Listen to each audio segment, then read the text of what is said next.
Okay. Ready to get started? Yeah, let's do it. Rolling forward, doctor, sister, science, facts. Welcome to the Rolling Forward podcast. I'm Dr. Alicia Rolin. I'm Dr. Stephanie Rolin. We are both physicians and researchers. That's right. I'm a psychiatrist and Alicia is a pediatrician. And we spend part of our week seeing patients, working mostly in emergency medical settings, and then part of our weeks doing research. And part of our week's podcasting. That's true. We have become podcasters now. Maybe the sisters, maybe they're friends, honey, they're doctors. Whoa. Rolling forward, doctor, sister, science, facts. Our goal at Rolling Forward is to break down the healthcare news because there is so much of it So much of it. and help families understand what's happening with healthcare in America. And so today we're going to be talking about Dr. Oz. And we are talking about him today because he has been nominated by President Trump to lead CMS, which is the Centers for Medicare and Medicaid Services. And his confirmation hearing is this Friday, March 14th at 9 a.m. Dr. Mehmet Oz, made famous by Oprah and by his own daytime talk show, has been tapped by President-elect Trump to run the Centers for Medicare and Medicaid Services, the federal agency that provides health coverage to more than 160 million Americans. His Senate confirmation, however, could be rocky as they dive into his past, sometimes questionable healthcare claims, and his investments in privately run Medicare Advantage plans. So today we're going to tell you more about Dr. Oz himself. We're going to talk a little bit more about what CMS actually does. And then we're going to bring up what are some concerns that health experts have about this appointment. And there are some concerns that people have, but let's start at the top. Who is Dr. Oz? Dr. Oz is maybe one of the most famous medical doctors in the United States. I think he's been called America's doctor. I think Oprah Winfrey called him that. That's true. But before he was on the Oprah Winfrey show, he had a long history in medicine. His father was a medical doctor who moved to the United States for residency and then became a thoracic surgeon. But his family's background in healthcare actually extends far beyond that. His grandfather actually founded one of Turkey's largest pharmaceutical companies. So he's got a grandfather who's leading a pharmaceutical company, a father who's a doctor, and he also becomes a doctor. And he becomes a cardiothoracic surgeon. So he starts by doing his undergrad degree at Harvard. He gets his medical degree and his MBA at Penn, and then does his residency at Columbia. He initially started practicing medicine at Columbia University in New York City and had quite a successful career. And I think most famously in the late 1990s, he performed a heart transplant on the brother of one of the Yankees managers. Yeah, his credentials in medicine are top notch. And he's won a number of prizes and awards and received honors for his medical work. But in the 1990s, some concerns at Columbia started to emerge when he was practicing something called therapeutic touch, which it's hard to say what that is since that's not an evidence-based technique, but it sounds like healing people through the power of touch. And there were concerns from people at Columbia about this. You know, there are some types of osteopathic manipulative treatment, which is when physicians trained in osteopathic medicine try to diagnose, treat, or prevent health conditions through manipulation of the musculoskeletal system. But as far as I know, that's not what he was doing. It sounds like what he was doing was saying that he was manipulating human energy fields in order to improve people's health. So those are two different things than what you might receive from an osteopathic trained medical doctor. So Dr. Oz's therapeutic touch was, as he described, a form of, quote, energy therapy, which involved waving his hands over a patient's body to balance their energy field. It was stopped in order to protect Columbia's reputation. And I also did my residency at Columbia, and this is not something that was being taught to the residents there. So this has not become mainstream medicine in the decades since he tried this at Columbia. More concerns emerged around Dr. Oz's research, and in the early 2000s, he was asked to withdraw a presentation of his medical research from a major medical conference. Disputes remain around why he had to withdraw it. He says one thing, the medical organizers say another, but overall, that's a pretty rare occurrence. As someone who's presented at dozens of medical conferences, I rarely hear about things like this happening, so that's pretty concerning. And this is the point where he starts transitioning into a more public persona. He started appearing on television in 2003. And this was not the Dr. Oz show. This was a short-lived TV show called Second Opinion. It didn't really go many places. But what it did was it got him to the same room as Oprah Winfrey. And then she invited him on her show, The Oprah Winfrey Show, as a health expert for 5 seasons. And that really launched him into his career as a television star. So, per the Internet Movie Database, he appeared on The Oprah Winfrey Show more than 60 times. But per Dr. Oz, he says it's probably closer to 80. And that close relationship is what helped him start his own show, because Oprah helped support him in launching the Dr. Oz show in 2009. The Dr. Oz show ran for 14 years. He has 9 daytime Emmys, and it ran from 2009 to 2022. And it's created such a following for him. He has nearly 14 million followers on social media. That's wild. It's so many followers, and he has such a platform. And so from there, where do you go except a career in politics, I guess? So his first foray into politics started during President Trump's first term, when he was appointed to serve on the President's Council of Sports, Fitness, and Nutrition. In 2022, he decided to run for a Senate seat in Pennsylvania. That was a highly publicized, highly controversial race, Dr. Oz versus John Fetterman. And even though he lost that hasn't stopped him. He's now been nominated by President Trump to lead CMS, the Centers for Medicare and Medicaid Services, during the second term. We talked a little bit about the Department of Health and Human Services on a previous episode. A large portion of the budget of Health and Human Services goes to the Centers for Medicaid and Medicaid Services, called CMS. We're going to stick with CMS from now on because that is a mouthful to say each time. But that's what we mean when we say CMS. And they're instrumental in how healthcare is delivered in America. A large role for CMS is to manage and oversee public health insurance.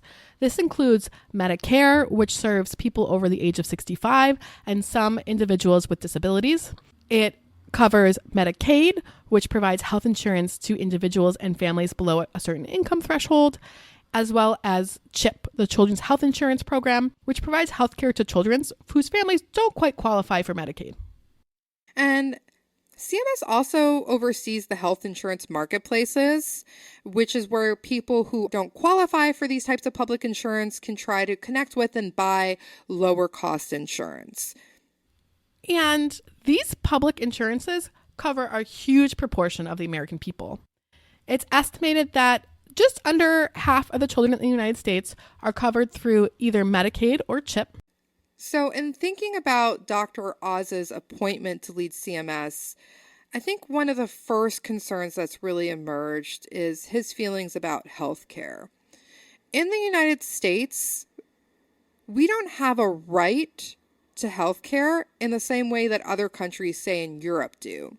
In the United States, because of historical reasons, political reasons, healthcare is tied to workplace. And so typically people get their health insurance through their jobs as opposed to being part of a standard government insurance plan like it is in Belgium, where we're both from. Dr. Oz said in 2013 that people without insurance don't have a right to health care, only the right to access a chance at health. And that's concerning, because CMS's role is to provide a public health insurance option for people who may not have access to healthcare through their workplace.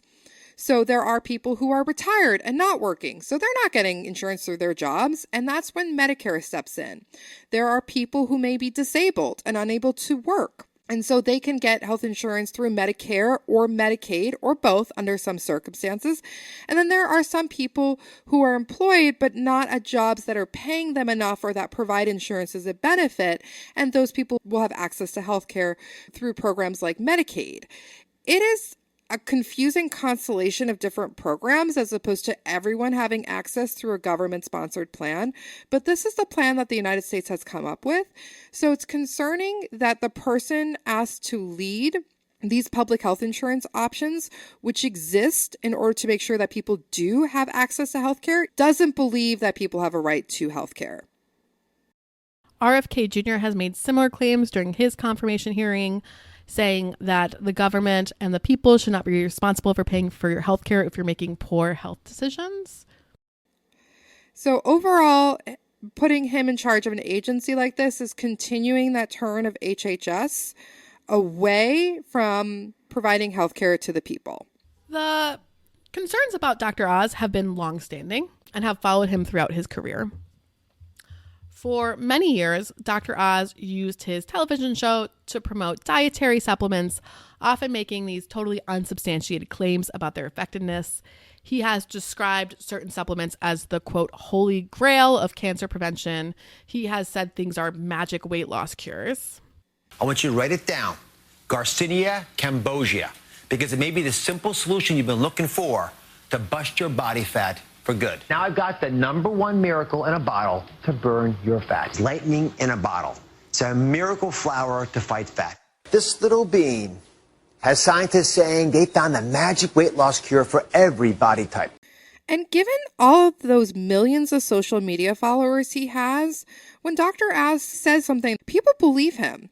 And they turn away from evidence-based treatments, like, say, chemotherapy or radiation, which has been proven to cure certain types of cancer, and instead follow these supplements and other alternative medicines that he's recommending.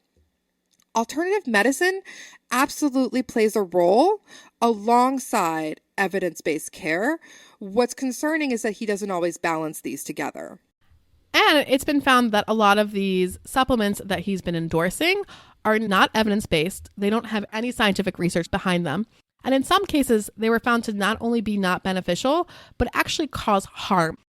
In 2014, the British Medical Journal, which is a peer-reviewed medical journal, looked at 40 different episodes of the Dr. Oz show and found that fewer than half of his health recommendations were supported by evidence. That same year, he was called to Congress to testify about his endorsement of, quote, magic weight loss products. During that hearing, there was a lot of back and forth about his powerful platform and the fact that he was using it for financial interest. You played me some quotes from this, and they were shocking. Do you believe that there's a miracle pill out there? There's not a pill that's going to help you long-term lose weight and live the best life without diet and exercise. Do you believe there's a magic weight loss cure out there? The word, if you're selling something because it's magical, no. I'm second-guessing every word I use on the show right now. I've heard the message. I get it. So Senator Claire McCaskill from Missouri said, quote, the scientific community is almost monolithic against you in terms of the efficacy of a few products that you have called miracles. He, in the same hearing, conceded that his claims often, quote, don't have the scientific muster to present as fact. And said that, quote, my job on the show, I feel, is to be a cheerleader for the audience. But a cheerleader who is taking in the money. Taking in so much money. His net worth is currently estimated to be between $90 and $330 million. I'm sure this is all from seeing patients, right? Accepting public. That's how much doctors are worth, right? So we're both laughing because that is a type of wealth that you don't get from being a physician and seeing patients. Having a net worth estimated between $90 and $335 million, that's something that really comes from other ventures that he's had into medicine, like his ties to the healthcare industry. I think a lot of the discussion around Dr. Oz recently has been his financial portfolio and his conflicts of interest. And he has so much money vested in different healthcare stocks. He has $600,000 worth of stock in the United Healthcare Group, which is the nation's largest provider of private Medicare plans. He has $5 million in holdings in a private company that operates a chain of infertility clinics. He has hundreds of thousands of dollars invested in for-profit hospital chains and in AI companies that work in hospital systems. And he gets so much income from touting some of these products that he talks about on his shows. For example, he's a global ambassador and advisor for a company called iHerb. This is a website that sells health and beauty supplements. He's got up to $25 million in stock from this company. And he says things like, oh, these products might actually help with Alzheimer's. And so by using the platform that he's developed, he then suggests that people buy a product that he has investments in. On his ethics filing to the Senate, he has pledged that he will sell the vast majority of his multi-million-dollar holdings. Although his stance on some of these stocks have remained murky and unclear, particularly around his position at iHerb Company. And there recently have been multiple amendments to his ethics filing to clarify. And some of the senators who will be asked to review his appointment to lead CMS, they have concerns about this because he's made a lot of money when he uses his platform to advertise these non-evidence-based treatments. He'll also be in a position as head of CMS to boost a lot of the companies and products that he has supported and has vested interest in. And like Alicia says, there's a lot of concern around this because it's not just these non-evidence-based treatments, supplements, other things that he's talking about on his show. It's that he's going to have a role in deciding how healthcare is delivered, and changes to that, there are things that he can personally profit and gain from. And that brings us to Medicare Advantage. Stephanie, what is Medicare Advantage? So as a refresher, Medicare provides health insurance for adults over 65 and some younger people with disabilities who qualify. Like healthcare in America, Medicare's not simple. It has a number of different parts, and it can be hard to follow. So when you're talking about Medicare, you start with Part A, which is the hospital insurance. Then you have Part B, which is medical insurance. And then Part D, which provides prescription drug coverage. I'm sorry. I know the ABCs, and you just skipped C. You went A, B, D. That's right. I did skip C because A, B, and D is part of the traditional straight Medicare that you'll get from your state. And then C is a whole other thing.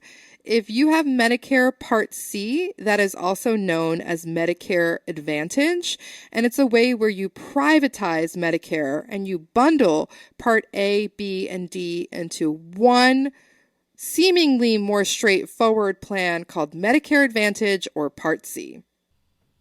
It's currently an opt-in program, so individuals can choose to have a Part C or a Part A, B, and D. And people who support Medicare Advantage, they say things like, it offers cost savings and care coordination that when you go with a private health insurance company, they're going to give you extra services like dental or vision. That sounds amazing. What's the catch? Well, private health insurance companies, they're here to make money. And the way that they make money is by limiting services. And so, they'll say that they offer dental and vision, and they do, but it might be like $160 a year. And anyone who's ever had to buy glasses, like me right now, my daughter just took my glasses and threw them on the floor. She's a toddler. And I need a new pair of glasses. If you've been in that situation, glasses cost more than $160. Medicare Advantage also severely restricts the number of providers. And so particularly if you live in a rural area, the nearest specialist might be 100 miles away. And it's hard to know if your current doctors are in or out of certain plans. If you've ever tried to verify your insurance coverage, it's so hard to know. So Medicare Advantage gives you this really limited network of providers. And if you see anyone outside of that, you're going to have to pay a lot of money. And also, if you want to see a specialist, you're going to need a referral. It also has a lower sticker price up front when you see it. And you're like, oh, this might be a more affordable option. But then there's the sneaky coinsurance. Coinsurance, that dreaded coinsurance. So Medicare Advantage comes with coinsurance, which means that you owe a certain amount of the bill out of pocket. So if you go see a doctor and your insurance has a copay, that means that you owe a flat payment or a copayment per visit. I go see the pediatrician, my copay is $20, I pay $20. I go see the pediatrician a second time, my copay is $20, I pay $20, no matter what I get in that visit. Coinsurance is paying a certain percentage of the final bill. And so, for example, if you go to the pediatrician and it's $1,000 and your coinsurance is 10%, then you have to pay $100. Or if you go to the pediatrician and you need a couple extra services, like one time we went and my daughter needed breathing treatment, that bill's going to run $2,500 maybe, and then your coinsurance is 10%, so you'll owe $250. So the cost can really add up quickly. When you start thinking about inpatient hospitalizations and when people are very sick, say there's a medical emergency, someone needs a breathing tube, they need to stay in the hospital for a long time, an ICU bed is estimated to be about $10,000 a day. And so your coinsurance, it can be $2,000 a day. It really, really adds up.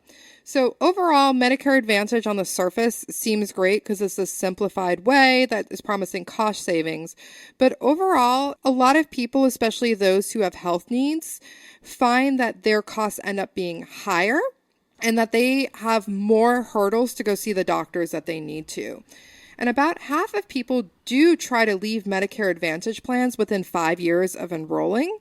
It is not so simple to leave, though, because once you've entered a Medicare Advantage plan, you may find yourself ineligible for some of the perks of straight Medicaid, like Medigap, which are these plans that can help with unexpected costs. So Dr. Oz has really heavily promoted Medicare Advantage for a long time, including on his show, without advertising that he was actually benefiting from that. With Medicare Advantage, you could get a plan with $0 monthly premium, which could mean lots more money in your piggy bank. He had for-profit Medicare Advantage enrollment companies on his show. He became a licensed broker for this for-profit company in almost every state, and he was planning to sell Medicare Advantage himself directly to viewers. When you show me these clips of him speaking to seniors and saying things like, I would get Medicare Advantage, you should get Medicare Advantage, this is in your best interest, but without talking about some of the details we just went into, and without revealing that he was being paid by the companies offering Medicare Advantage to do this, it's something that really worries me about his conflicts of interest. And it's largely thought that if Dr. Oz heads CMS, that he will try to privatize Medicare, where everyone gets enrolled in Medicare Advantage unless they specifically say no. And that will be fundamentally changing how many seniors get health care. And healthcare is so confusing that it's going to be hard for people to fully understand that change. Especially as America's doctor keeps telling you how good this is for you without revealing his personal financial ties to Medicare Advantage companies and without revealing some of the more nuanced details of what makes up Medicare Advantage. Another really big concern that Democratic senators have brought up is his stance on reproductive rights. And it should concern all Americans, regardless of their political affiliations or personal beliefs over elective termination. While he was campaigning for the Senate seat, he said that reproductive rights should be up to, quote, women, their doctors, and local political leaders. I want women, doctors, local political leaders, letting the democracy that's always allowed our nation to thrive, to put the best ideas forward so states can decide for themselves. I mean, well, I heard that. I'm just imagining myself in an exam room talking to one of my patients, and we'll just have our local political leaders just join us for this private health discussion. I mean, that was an absurd thing to say. No matter what your political affiliation is, do you really want your local political leaders sitting in your private health conversations? Is that where we are now? I mean, it just sounds very 1984 that the government is going to be a part of your personal healthcare decision making. He has on his website said that he is, quote, 100% pro-life, and he supported the overturn of Roe v. Wade. And there are a lot of concerns about how these positions could change the way that CMS is run.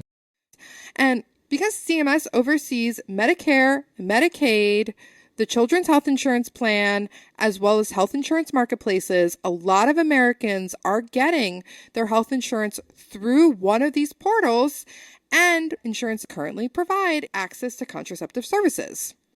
CMS is also the enforcement agency for EMTALA, which is the Emergency Medical Treatment and Labor Act. This came up a few times in the RFK Jr. hearing, and it's a law that affects me every day in the emergency department. This law essentially says that all Medicare participating hospital is required to treat any patient who arrives at their door in need of stabilizing medical care. So when a patient comes in and they are ill, even if they don't have the right insurance for your hospital, even if they don't have enough money, you must stabilize them and address any life-threatening issues before you transfer or discharge them.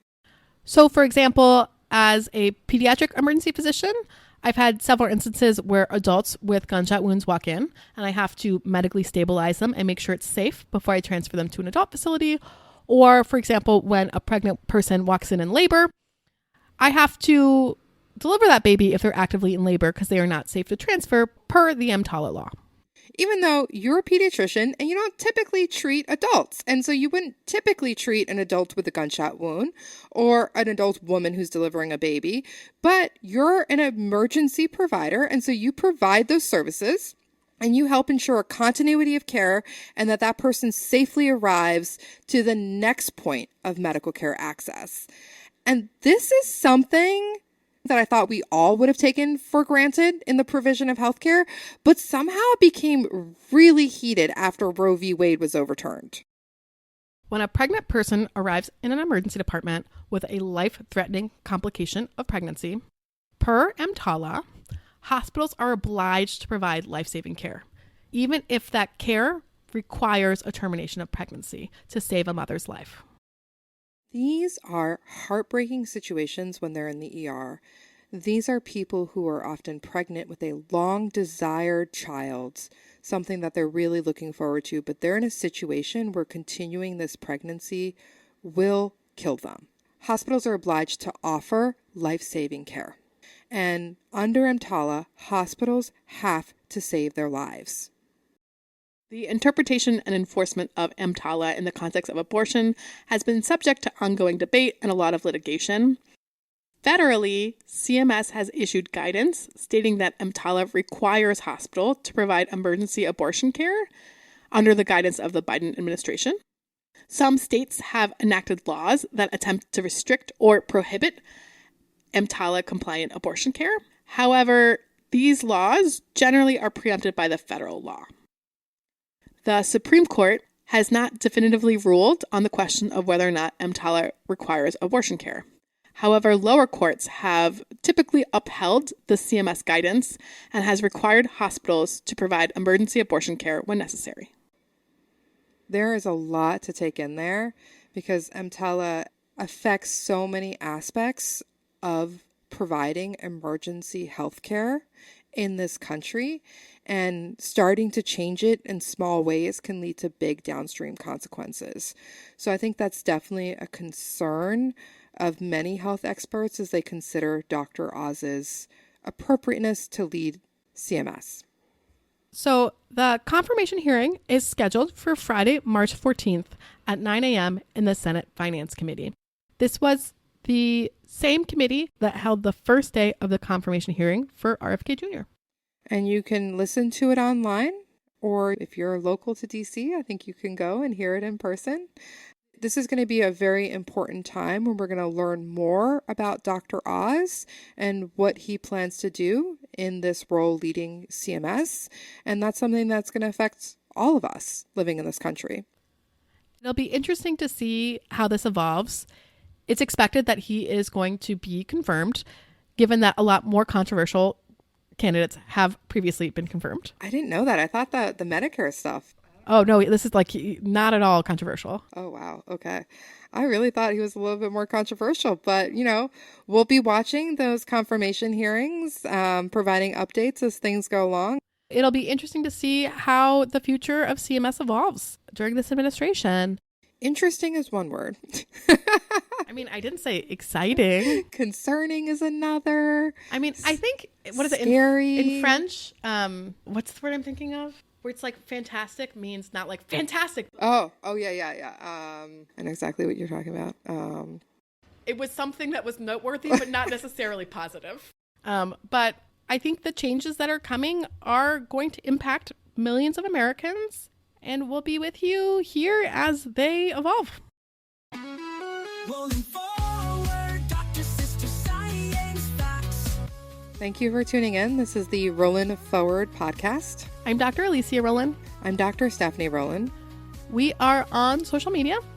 We're on X and Instagram and TikTok and Blue Sky. You can always email us at rollinforward, that's ROLIN forward show @gmail.com. Or send us any of your inquiries on social media. We're always happy to connect and hear what's on your mind. Thank you for tuning in today. Until next time. Rolling forward, Dr. Sister Science Facts. We need the word. If you know the word, something that was noteworthy but not necessarily positive. Germans, I'm sure, have a word for this. They have a word for French everything. people have a word for this. French people have a word for this, I too. just can't think of it. We'll get back to you with the word.